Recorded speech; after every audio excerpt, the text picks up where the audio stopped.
السلام علیکم ورحمۃ اللہ وبرکاتہ۔ آج میں آپ کے لیے لے کے آیا ہوں غصے سے نجات کے لیے ایک بہترین یہ نسخہ ہے روحانی علاج کے حساب سے۔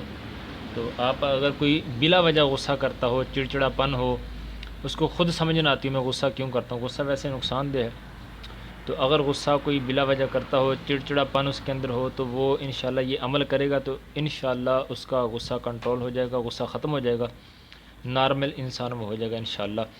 تو آپ نے سورہ آل عمران اس کی آیت نمبر 134 ہے، سورہ آل عمران کی آیت نمبر 34، آپ نے اس کی صبح و شام ایک ایک تسبیح یعنی 100 مرتبہ پڑھنا ہے۔ صبح و شام آپ نے ایک ایک تسبیح اس کی 21 دن کرنی ہے، اور پانی پر دم کر کے وہ خود پئیں یا جس کو غصہ آتا ہے اس کو پلائیں، انشاءاللہ اس سے غصے میں کنٹرول ہوگا۔ لا حول ولا قوت الا باللہ العلی العظیم یہ پڑھتے رہیں انشاءاللہ، اس سے بھی غصے میں کنٹرول رہے گا۔ ویسے غصے کے علاج اس طرح سے بھی ہے احادیث کی روشنی میں کہ اگر بندہ بیٹھا ہے تو اٹھ جائے، کھڑا ہے تو بیٹھ جائے، وضو کر لے یا لیٹ جائے یا سجدہ کرے، اپنا چہرہ خاک پہ رکھے، اور اس طرح سے یہ غصے کا علاج اس طرح سے بھی ہے۔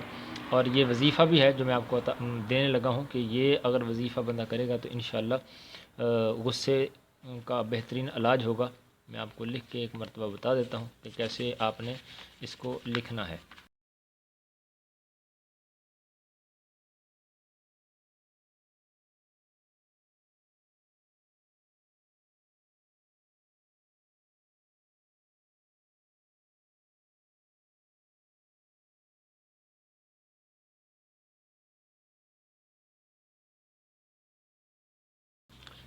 جی یہ آیت ہے جی سورہ آل عمران کی آیت نمبر 134 ہے، والکاظمین الغیظ والعافین عن الناس۔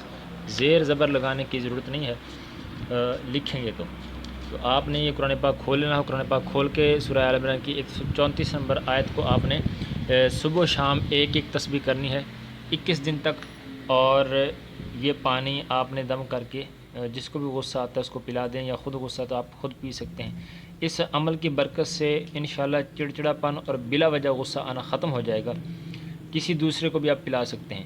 اس کے علاوہ آپ ہر کھانے پر 7 بار بسم اللہ شریف پوری اور درود پاک ایک بار دم کر کے کھائیں انشاءاللہ۔ جب بھی کھانا کھانے لگیں تو بسم اللہ الرحمن الرحیم یہ پوری 7 مرتبہ جو ہے وہ اپنے کھانے پہ پڑھ کے دم کریں گے، اور اس کے بعد وہ کھانا کھائیں گے انشاءاللہ۔ اس سے بھی غصے میں کمی آئے گی، اور انسان جو بلا وجہ غصہ کرتا ہے، چڑچڑا پن ہوتا ہے، انشاءاللہ وہ بھی نارمل ہو جائے گا۔ جزاک اللہ۔